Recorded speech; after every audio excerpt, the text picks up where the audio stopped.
ಎಲ್ಲರಿಗೂ ನಮಸ್ಕಾರ. ಇವತ್ತೊಂದು ಒಳ್ಳೆ ಅದ್ಭುತವಾದ ಸೂಪರ್ ಈಸಿಯಾಗಿ ಟೊಮೆಟೊ ಬಾತ್ ರೈಸ್ ಮಾಡ್ಕೊಳ್ಳೋಣ. ತುಂಬಾ ಈಸಿ. ಕೇವಲ 5 ನಿಮಿಷ ಇದ್ದರೆ ಸಾಕು, ನಮಗೆ ಈ ರೆಸಿಪಿ ಅಂತೂ ರೆಡಿ ಆಗೇ ಬಿಡುತ್ತೆ. ಲಂಚ್ ಬಾಕ್ಸ್ಗಾಗಿರ್ಬೋದು, ಅಥವಾ ಮನೆಗೆ ಗೆಸ್ಟ್ ಬಂದಾಗ, ಅಥವಾ ಆಫೀಸಿಗೆ ಬಾಕ್ಸ್ ತೊಗೊಂಡು ಹೋಗಬೇಕು ಅಂದರೆ ತಕ್ಷಣಕ್ಕೆ ಇದನ್ನ ನಾವು ಈಸಿಯಾಗಿ ಮಾಡ್ಕೊಂಡ್ಬಿಡ್ಬೋದು. ಯಾವ ಹೋಟೆಲ್ಗೂ ಕಮ್ಮಿ ಇರಲ್ಲ, ಅಷ್ಟೊಂದು ಅದ್ಭುತವಾಗಿರುತ್ತೆ ಈ ರೆಸಿಪಿ. ಮಾತ್ರ ಖಂಡಿತ ಮಿಸ್ ಮಾಡದೆ ವಿಡಿಯೋ ಪೂರ್ತಿ ನೋಡಿ ಮಾಡ್ಕೊಳ್ಳಿ. ಮೊದಲಿಗೆ 1-2 ಗ್ಲಾಸ್ ಅಕ್ಕಿ ಇಟ್ಕೊಂಡು ಕುಕ್ಕರಲ್ಲಿ ಅನ್ನಕ್ಕೆ ಇಟ್ಕೊಳ್ತಾ ಇದ್ದೀನಿ. ಅನ್ನ ಆಗೋ ಅಷ್ಟರೊಳಗೆ ನಾವು ಮಸಾಲೆಗೆ ಪ್ರಿಪೇರ್ ಮಾಡ್ಕೊಂಬೇಡ. ಮೊದಲಿಗೆ 1-2 ಮೀಡಿಯಮ್ ಸೈಜ್ ಟೊಮೊಟೊ ತೊಗೊಳ್ತಾ ಇದ್ದೀನಿ. ಇದನ್ನ ರುಬ್ಕೊಳ್ಬೇಕಾಗುತ್ತೆ ಫೈನಾಗಿ. ಸೊ ಅದ್ರ ಜೊತೆಗೆ ಶುಂಠಿ 1-2 ಇಂಚು ಮತ್ತು ಬೆಳ್ಳುಳ್ಳಿ ಒಂದು ಗಡ್ಡೆ ಅಷ್ಟು ತೊಗೊಳ್ಳಿ. ಅಷ್ಟು ಹಾಕಿ ನಾವು ಇದನ್ನ ನುಣ್ಣಗೆ ಪೇಸ್ಟ್ ಮಾಡ್ಕೊಳ್ಬೇಕಾಗುತ್ತೆ. ಇದು 3 ಇಂಗ್ರೀಡಿಯೆಂಟ್ಸ್ ಸಾಕು ರುಬ್ಕೊಳ್ಳೋದಕ್ಕೆ. ಸೊ ಒಂದು ಪ್ಯಾನ್ಗೆ ತುಪ್ಪ ಅಥವಾ ಎಣ್ಣೆ ನಾವು ಯಾವ್ದು ಬೇಕಾದರೂ ಯೂಸ್ ಕೊಡ್ಬೋದು. ನಾನು ಸ್ಪೆಷಲಿ ತುಪ್ಪ ಅಂದರೆ ತುಂಬಾ ಇಷ್ಟ, ಸೊ ತುಪ್ಪನೇ ಹಾಕ್ತೀನಿ. ಸೊ ತುಪ್ಪ 1-2-3 ಸ್ಪೂನಷ್ಟು ಹಾಕ್ಕೊಂಡು ಅದು ಸ್ವಲ್ಪ ಬಿಸಿ ಆಗಬೇಕು. ಬಿಸಿ ಆದಮೇಲೆ ಹೋಲ್ ಗರಂ ಮಸಾಲ ಅಂತೀವಲ್ವ, ಸೊ ಅದನ್ನ ಹಾಕ್ಕೊಳ್ಬೇಕಾಗುತ್ತೆ. ಚಕ್ಕೆ, ಲವಂಗ, ಪಲಾವ್ ಎಲೆ, ಮರಾಠಿ ಮೊಗ್ಗು, ಕಸ್ತೂರಿ ಮೇಥಿ ಮತ್ತು ಸೋಂಪು ಕಾಳು, ಮತ್ತು ಅದ್ರ ಜೊತೆಗೆ ಕಾಳು ಮೆಣಸು ಒಂದು ಸ್ವಲ್ಪ ಹಾಕ್ಕೊಳ್ಬೇಕಾಗುತ್ತೆ. ಸೊ ಇಷ್ಟು ಹಾಕಿ ನೀಟಾಗಿ ಇದನ್ನ ಫ್ರೈ ಮಾಡ್ಕೊಳ್ಬೇಕಾಗುತ್ತೆ. ಅಂದರೆ ಸ್ವಲ್ಪ ಫ್ಲೇವರ್ನ ಎಣ್ಣೆಯಲ್ಲಿ ಅಥವಾ ತುಪ್ಪದಲ್ಲಿ ಬಿಡಬೇಕು. ಆವಾಗ ಫ್ಲೇವರ್ ಅನ್ನೋದು ಕರೆಕ್ಟಾಗಿ ಹದವಾಗಿರುತ್ತೆ ನಮಗೆ ಈ ಬಾತುಗಳಲ್ಲಿ. ಈಗ ಒಂದು ಮೀಡಿಯಮ್ ಸೈಜ್ ಈರುಳ್ಳಿನ ಈ ರೀತಿ ಉದ್ದುದಕ್ಕೆ ಕಟ್ ಮಾಡಿ ಹಾಕ್ಕೊಳ್ಬೇಕಾಗುತ್ತೆ.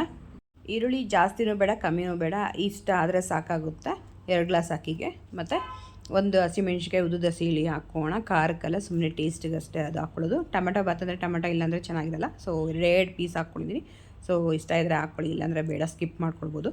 ಸೊ ಈ ರೀತಿ ಹಾಕಿ ನೀಟಾಗಿ ಫ್ರೈ ಮಾಡ್ಕೊಳ್ಳೋಣ. ಗೋಡಂಬಿ ಈ ಟೈಮಲ್ಲಿ ಹಾಕ್ಕೊಂಡ್ರೆ ಅದು ಸ್ವಲ್ಪ ಜಾಸ್ತಿ ಫ್ರೈ ಆಗೋಲ್ಲ. ಸೊ ಮೀಡಿಯಮಾಗಿ ಫ್ರೈ ಆಗುತ್ತೆ, ತುಂಬ ಟೇಸ್ಟ್ ಚೆನ್ನಾಗಿರುತ್ತೆ.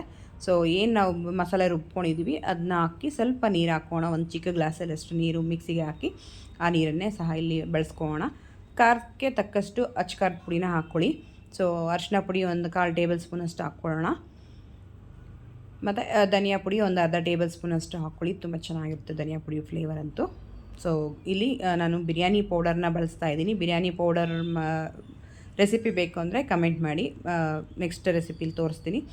ಸೊ ಈಗ ಗರಂ ಮಸಾಲ 1/2 ಟೇಬಲ್ ಸ್ಪೂನು, ರುಚಿಗೆ ತಕ್ಕಷ್ಟು ಉಪ್ಪು ಸಹ ಹಾಕೋಣ.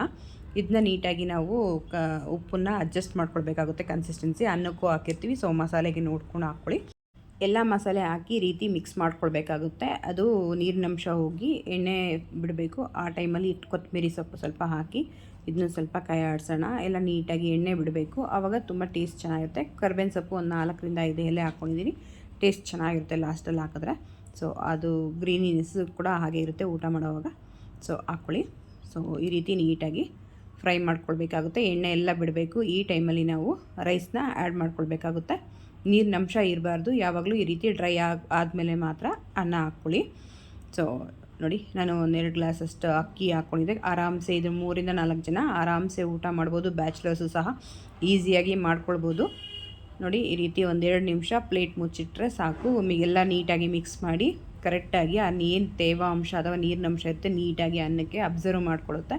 ನಾವು ಕುಕ್ಕರಲ್ಲಿ ಯಾವ ರೀತಿ ಅಥವಾ ಪಾತ್ರೆಯಲ್ಲಿ ಟೊಮೆಟೊ ಬಾತ್ ಮಾಡ್ತೀವೋ ಅದಕ್ಕನ್ನ ಜಾಸ್ತಿ ರುಚಿನೇ ಟೇಸ್ಟ್ ಚೆನ್ನಾಗಿರುತ್ತೆ. ಯಾವ ಹೋಟೆಲಲ್ಲೂ ಈ ರೀತಿ ಅಂತ ಟೇಸ್ಟ್ ಅಂತೂ ಸಿಗೋದೇ ಇಲ್ಲ, ಅಷ್ಟು ಅದ್ಭುತವಾಗಿರುತ್ತೆ. ಖಂಡಿತ ಒಮ್ಮೆ ಈ ರೀತಿ ಟ್ರೈ ಮಾಡಿ. ಈ ರೆಸಿಪಿ ಮಾಡ್ಕೊಳ್ಳೋಕ್ಕೆ ನಮಗೆ ಜಾಸ್ತಿ ಟೈಮೂ ಇಡ್ಸಲ್ಲ. ಕೇವಲ 6-7 ನಿಮಿಷ ಇದ್ದರೆ ಸಾಕು, ಪರ್ಫೆಕ್ಟ್ ಆದ ನಮಗೆ ಟೊಮೊಟೊ ಬಾತ್ ಅಂತೂ ರೆಡಿ ಆಗೇ ಬಿಡುತ್ತೆ. ಇನ್ನು ಯಾರು ನನ್ನ ಪೇಜ್ನ ಫಾಲೋ ಮಾಡಿಲ್ಲ, ಸಬ್ಸ್ಕ್ರೈಬ್ ಮಾಡಿಲ್ಲ, ಪ್ಲೀಸ್ ಫಾಲೋ ಆ್ಯಂಡ್ ಸಬ್ಸ್ಕ್ರೈಬ್ ಮಾಡಿ, ಸಪೋರ್ಟ್ ಮಾಡಿ. ಹೊಸ ರೆಸಿಪಿಗೆ ನಮಗೂ ಇನ್ಸ್ಪಿರೇಷನ್ ಆಗಿರುತ್ತೆ. ಈ ರೆಸಿಪಿ ನಿಮ್ಗೆ ಇಷ್ಟ ಆಗಿದ್ರೆ ಸೇವ್ ಮಾಡಿ ಇಟ್ಕೊಳ್ಳಿ. ತಕ್ಷಣಕ್ಕೆ ನೋಡಿ ಮಾಡ್ಕೊಳ್ಬೋದು. ವಿಡಿಯೋ ಹುಡ್ಕೋ ಕೆಲಸನೂ ಇರಲ್ಲ. ಸೊ ಖಂಡಿತ ಈ ರೆಸಿಪಿ ಇಷ್ಟ ಆಗಿದೆ ಅಂತ ತಿಳ್ಕೊಳ್ತಾ ಹೊಸ ರೆಸಿಪಿಯಿಂದ ಮತ್ತೆ ಸಿಗೋಣ. ಅಲ್ಲಿ ತನಕ ಟೇಕ್ ಕೇರ್, ಬಾಯ್. ನಿಮ್ಮ ದಿನ ಶುಭವಾಗಿರಲಿ.